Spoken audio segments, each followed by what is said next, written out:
Hello, and welcome to the Woo Woo Gypsy podcast. I'm Taylor, your host. This week we will be doing a nonfiction book, The Serviceberry, Abundance and Reciprocity in the Natural World by Robin Wall Kimmerer. She's also the author of Braiding Sweetgrass, which I haven't read, but I definitely want to. I know I've heard of it, and I don't know why I haven't read it before, because I am into shit like that. This is a pretty short book. It is only 112 pages. That's with the acknowledgments. Without the acknowledgments, though, it is, oh my goodness, hang on a second, 105. And then I think I missed this one page, an invitation to be a part of the gift economy. Hang on, let me read this. Okay. And the author is actually an indigenous person. She's a citizen of the Potawatomi Nation. Potawatomi Nation? Potawatomi Nation. And she is the Sunny Distinguished Teaching Professor of Environmental Biology and the founder of the Center for Native Peoples and the Environment. And this book came out in, I am going to start saying when these books come out because I'm getting some older ones and it's fun to see what people used to think versus how we've kind of evolved from certain things. But this is a new book. It's from 2024. And it's her journey talking about this, what's called a serviceberry. It's also known as a Juneberry, a Saskatoon. There's a couple other words for it as well. And her neighbor, it starts off with her neighbor has a bunch of these bushes and she goes out and she fills like her bucket with it. And then she starts thinking about all of the gifts from the earth. I thought this would be a good time for this book because it is springtime and sometimes there is an abundance in the springtime of items given to us by nature or otherwise.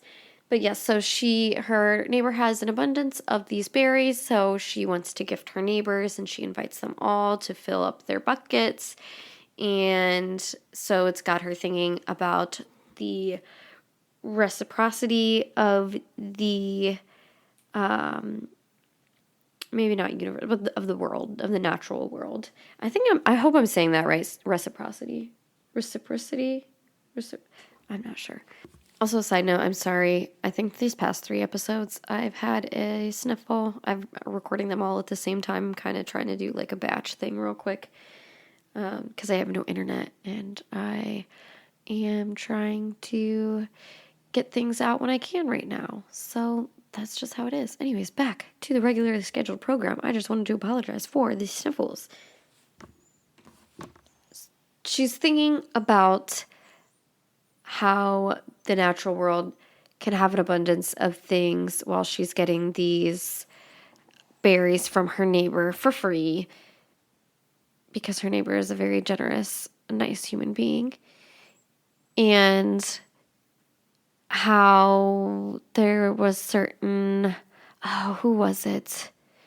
Oh my goodness, I can't remember who she said, but that people used to just give to their neighbors, if they got a deer and they would eat their fill and then they'd give it instead of saving it for themselves or, doing whatever, drying the meat out, they shared it with their neighbor and how it's nice to just do that for other people because they were saying that to them it's better to fill the bellies of their brothers and sisters and other, people and making sure that they have their fill instead of not necessarily being greedy, but instead of, keeping it all to ourselves and how we're kind of stuck in this environment now and economy and how the economy is driven by scarcity, which is, it was very funny reading this right now in this book, Finding Me, because I feel like these books just find me half the time. But because of the egg shortage, the supposed egg shortage, I'm not a huge conspiracy theorist, but I don't trust the government. Sorry. Don't come at me. Don't take me out. Unless it's on a date, and then you can take me out because I want to have a full belly. Anyway. But it's just funny because, the economy runs off of scarcity. So the fact that there's suddenly no eggs, so then the egg prices have to be driven up for the eggs that are available. And it's the whole supply and demand of things, and how, it should be, I have extra, I'm full, here's your share. And then that person would then be generous back towards you in some other way. Maybe it may not be they caught a deer and they're going to share it. Maybe they help you till your garden. Maybe they knit you a blanket. Just how things used to be, bartering, trading. And I understand that having money is easier than being like, oh, well, I can only fucking knit. So if somebody else doesn't want to get things that I knit, then I can't trade that for something that I need, etc. It's obviously nicer to have one central form of currency. But a gift economy, as she states, is just, it's magical. And I love gift economies. Like the Buy Nothing movement, she touches on that. If you haven't heard of the Buy Nothing project, movement, whatever, if you go on Facebook, there might be websites too. I went on Facebook though, because I've heard of this a long time ago. There's groups of Buy Nothing and then your city. So like an example, maybe, I don't know if New York City has one, but like Buy Nothing New York City. Maybe Buy Nothing Manhattan, Buy Nothing Bronx, something like that. But put your city in, your town in. And it's just kind of like a garage sale site, except you don't get money. You just put things on there that you don't need anymore and that you want to send back out for somebody else to use if they need it. Maybe you had extra of something. Maybe you ended up losing that weight and those new clothes that you bought with the tags still on, hey, they don't fit anymore. But you know what? I'm just going to send them to my neighbor who may need them instead of just keeping them for myself or just selling them, So it's a nice thing. So I've seen some people put even food products on there with like, hey, I accidentally got too much of this. I'm not going to use it. And anybody in town use it. And it's so cute. It kind of brings the town together. And I don't know. I love it personally. So that's one thing that you can look up to do for like a gift economy. Sometimes I'll just put things on Facebook Marketplace for free.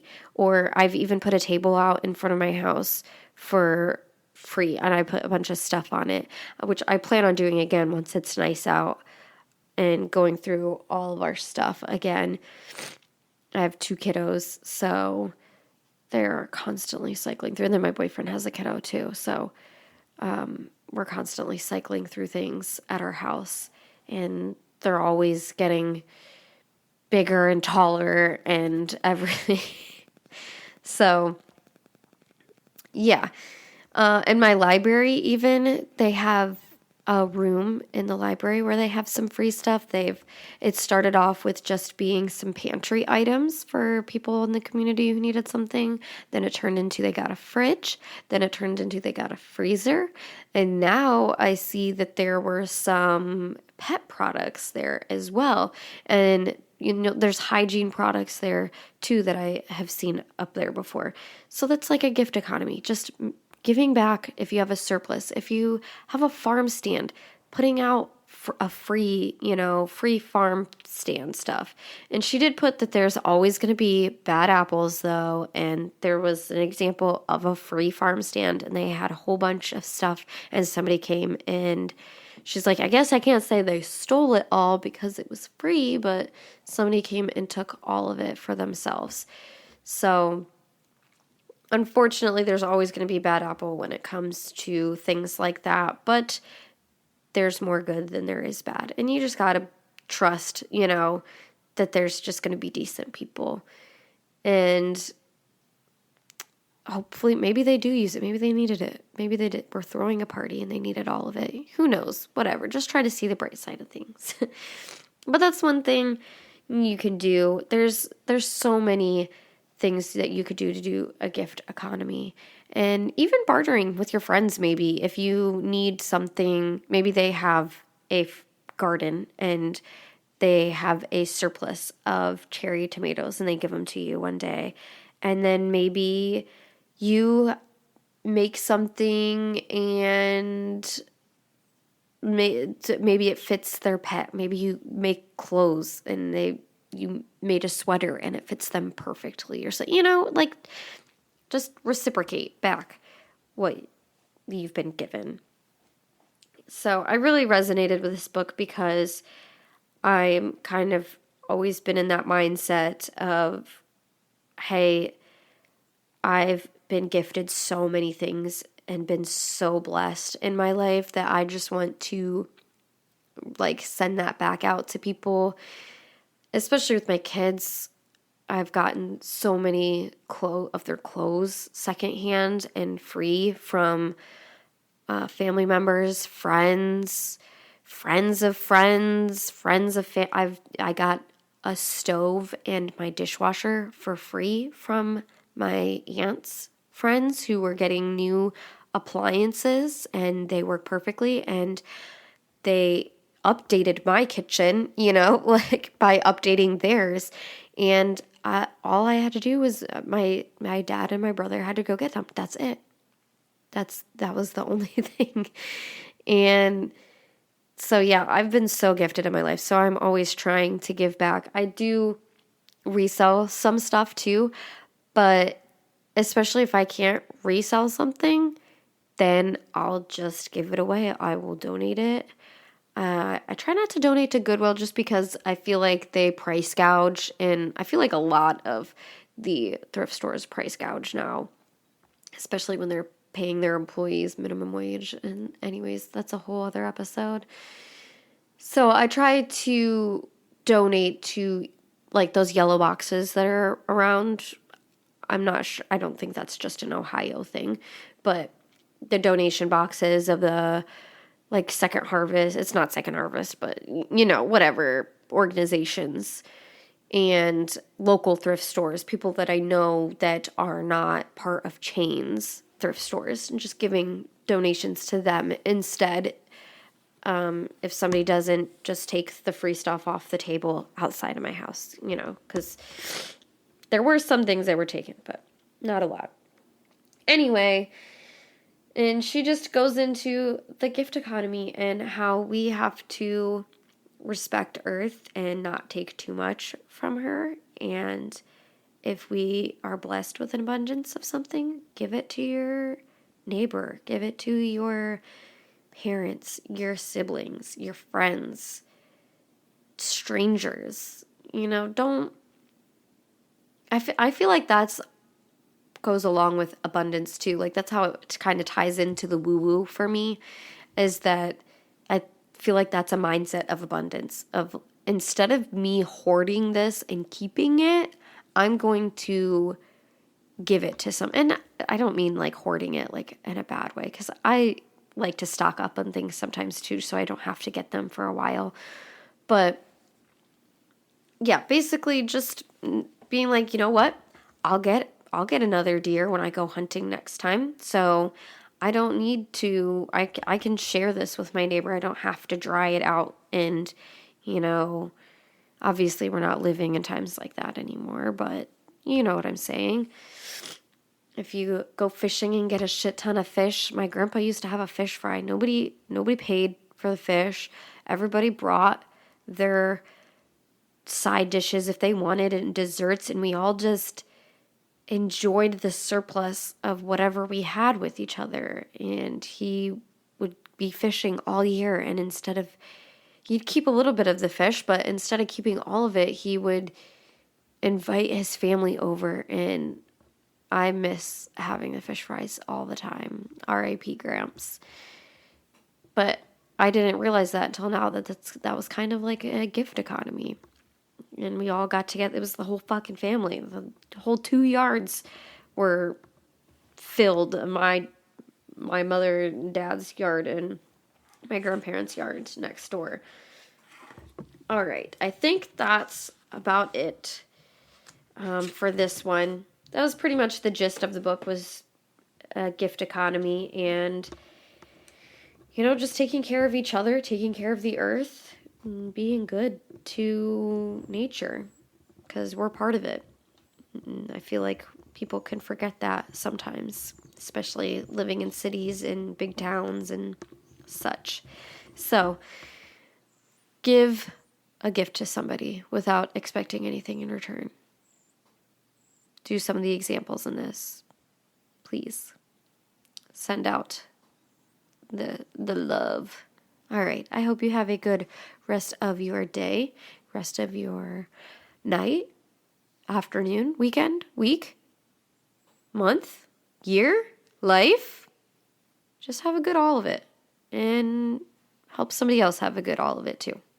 Ciao.